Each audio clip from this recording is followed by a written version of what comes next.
What's up, nerds? My name's Corybergeron. You are watching corybergeronrecordings, and we're back with a brand new video. In today's video, I'm going to show you how to get the perfect reverb decay time, as well as the perfect reverb pre-delay time. It's very simple. It takes a small equation, which will give you a couple options, and then from there, I will show you how I use reverb decay times creatively in my productions. But first, if you plan on releasing music anytime soon, I recommend you use the service DistroKid. DistroKid is a service that gets your music on all the online music stores and all the major music streaming services. For one small annual fee, you can upload as many songs as you want, and you get to keep 100% of your royalties, which is a good thing. So if you're planning to release your music and you want to save some money, be sure to use my link, www.distrokid.com/VIP/whatsupnerds, and you will save 7%, and it also supports the channel, which is a good thing. So let's get back into the video. So in front of me here, I actually have a Pro Tools session, and these are a couple elements from a song called Out of Reach by a band called Heavy Hearts. This song came out not too long ago. It's going to be a part of an upcoming album that they're putting out,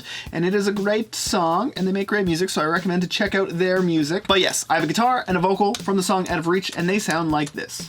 Drain all my veins, I'll keep wondering, you can pull the strings. Cool. So vocal sounds good, guitar sounds good. I want to apply some reverb to it. So let's head on over to the mix window. So as you can see on the guitar and the vocal audio track, we have this reverb send, which sends through the bus called reverb to this aux track called reverb. And on that aux track, we have a Valhalla vintage verb, which is a great reverb. So if we take a look at this plugin, we can see that there's this big decay knob, and where do we want to set that? What do we want to set our decay time as? Well, it's actually very simple. Let me show you. The first thing you're going to want to do is you're going to want to get a calculator. So right here, I just have the calculator that comes with the operating system, and if we scroll over here, we can see that the tempo of the track is 115. So let's go back to our calculator. We're going to do a simple equation here. We're going to take 60,000, we're going to divide that by 115, which is the tempo of the track, and that is going to spit out a quarter note value in milliseconds. Okay, so 521 milliseconds is a quarter note value in relation to the tempo of 115. So let's take this number and let's change the decay time on this reverb plugin. So again, this is in milliseconds and this is in seconds. So we actually want to set this to 0.52. Boom, and let's take a listen. Drain all my veins, I'll keep wondering, you can pull the strings. Boom, so there you go. It sounds like reverb, and the reverb decay is at a quarter note value. But let's say that we want to use more reverb. We want to use a reverb with a longer decay time.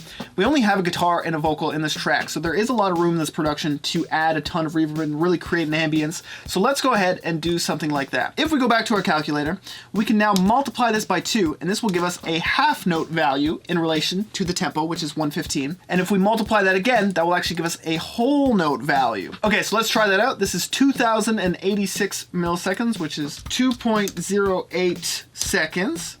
So now we're gonna have a whole note reverb decay length. Let's check it out. Drain all my veins, I'll keep wondering, you can pull the strings. Same game, different day. Cool, so for me, that sounds a lot cooler. Obviously, we're now creating a world and a vibe that these two elements are living in, which is great. So I'm gonna go ahead and say that we like this reverb decay time, and we're gonna move forward. Now let's say I wanna add some pre-delay to it. What is pre-delay? Pre-delay sets the amount of delay before the reverb. So it's basically like having a delay in front of the reverb. Now this is in milliseconds, and it goes all the way up to 500 milliseconds. And I'll play this at 500 milliseconds for anyone that isn't familiar with what pre-delay does, just so you get an exaggerated idea of what it does. So you can hear 500 milliseconds after the initial audio, that's when the reverb kicks in. So it's a delay before the reverb. Let's go back to our plugin and turn that all the way down. Now this is how I like to approach pre-delay. There's no right or wrong, it achieves the same result. I like to actually throw a delay plugin before the reverb. So I'm going to take this delay plugin and I'm going to open it up, and I'm going to make sure that the wet is all the way up, and I'm going to make sure that the feedback is all the way down. And once it's set like that, I'm going to start listening through at different values and figure out if I want an 1/8 note pre-delay or a 16th note or a 32nd note. Another thing you can do really quickly before I start playing those is you can actually switch this plugin to milliseconds, and you can see how many milliseconds that is. So if I go to a 16th note, it's 130 milliseconds. If I go to an 1/8 note, it's 261 milliseconds. And if I go all the way to a quarter note, the milliseconds should match what my equation came out with at the start of this video. And it does. Would you look at that? Okay, so let's start listening. We're gonna bypass this. This is no pre-delay. Drain all my veins. Let's go with an 1/8 note pre-delay, which is about 261 seconds, pretty long. Right off the bat, I don't like that. Let's go with 16th note. Let's hear what that sounds like. Drain all my veins. I'll keep wondering. You can pull. That's not bad. Let's hear what a 32nd note pre-delay sounds like, which is 65 milliseconds. Drain all my veins. I'll keep wondering. You can. Okay, so that is how I would go about setting the decay length for a reverb plugin, and that is also how I would set up the pre-delay for any reverb that I'm using. Let's jump into another example. Okay, so in front of me I have a drum part from the same song, Out of Reach by the band Heavy Hearts, and let me play this part for you, and then I will go through and I'll tell you how I use reverb creatively to make things a lot cooler.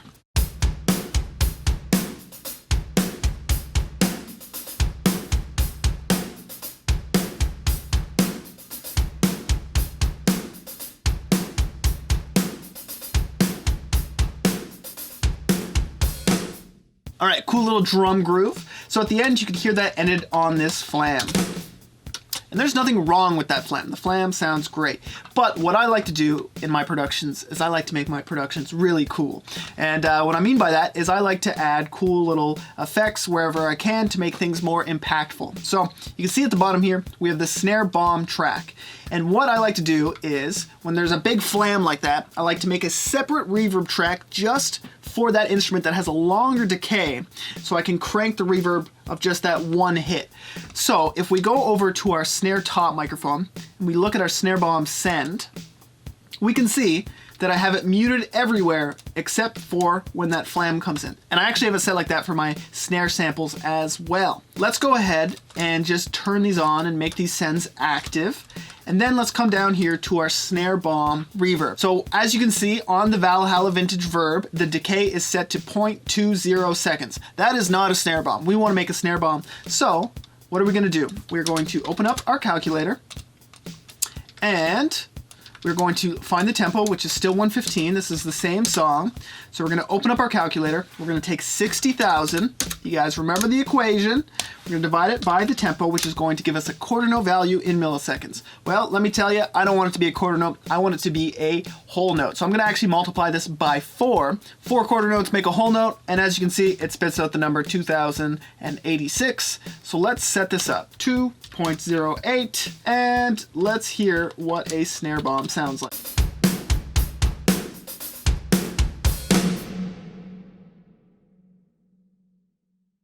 Very cool. Instantly makes your production way cooler. Okay, so just because we're in this session, let's get crazy. So I'm going to open up my calculator, and we are going to do our equation one last time. 60,000 divided by the tempo gives us 521 times 4 gives us a whole note value, right? 4 quarter notes equals a whole note. Let's multiply that by 4, and that will give us 4 whole notes, the value of 4 whole notes, which is 8.34 seconds, which is an insane amount of time. I probably would never do this in a production, but we're going to do it right now because we're making a video and there's no rules. So we're going to set the decay length to 8.34 seconds on the snare bomb, and let's watch it explode.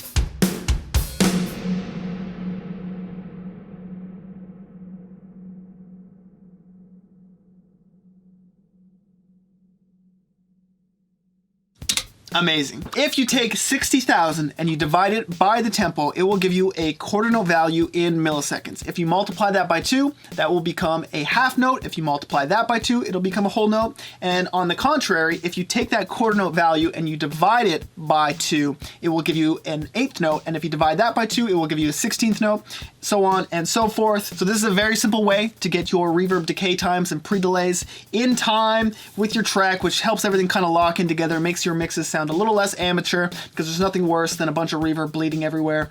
So be sure to use reverb responsibly, and that is basically it for this video. If you're trying to improve your mixing, I would recommend to head on over to my Patreon page. For just $3, you can download the multi-track for every song that I've done an in the mix video for on this YouTube channel. So you can download the multi-track, you can practice mixing, and you can come on over to my channel and check out a video of me mixing that track as well. I also have another tier where you can sign up for one-on-one monthly lessons with me, so we can do a one-on-one video call if you're struggling with a mix. I can give you real-time feedback that you can use actionably to improve your mix, or if you just want a rundown of how I do anything in my productions, or you just want to talk audio production in general, you can head on over there, sign up for that tier, and yeah, have a monthly one-on-one session with me. So that is basically it. Be sure to join my Discord server. There will be a link for that below, as well as to follow me on Instagram and Twitter. And that is it for this video. Create more, create more, create more. I will see you in the next video.